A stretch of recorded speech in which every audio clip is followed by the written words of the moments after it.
Covid নিয়ে আতঙ্কিত হবার মতো পরিস্থিতি এখনও তৈরি হয়নি বলে জানিয়েছেন প্রধান উপদেষ্টার বিশেষ সহকারী অধ্যাপক ডাক্তার সাইদুর রহমান।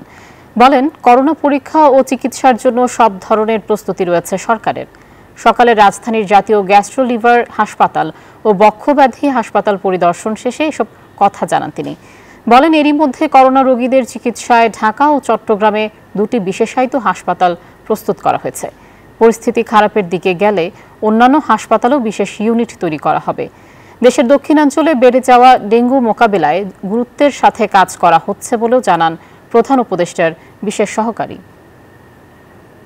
মশক নিধনটা কার্যকর হয়নি, যার ফলে ডেঙ্গুর ইমার্জেন্সি হয়েছে এবং বাংলাদেশে যে পরিমাণ রোগী দেখা যাচ্ছে এবং পরীক্ষা যে কম করা হচ্ছে তাতে বোঝা যায় মানুষের মধ্যে যদি রোগের লক্ষণ প্রকট হতো ওনারা পরীক্ষা করাতে আগ্রহী হতেন। পরীক্ষার ফলাফল এবং বিশ্ব পরিস্থিতিকে যাচাই করলে আমরা এখন পর্যন্ত আতঙ্কিত হওয়ার মতো কোনো অবস্থা মনে করি না।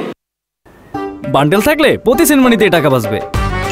বিকাশ সেনমানি বান্ডেল কিনে জিতুন প্রতি লেনদেনে।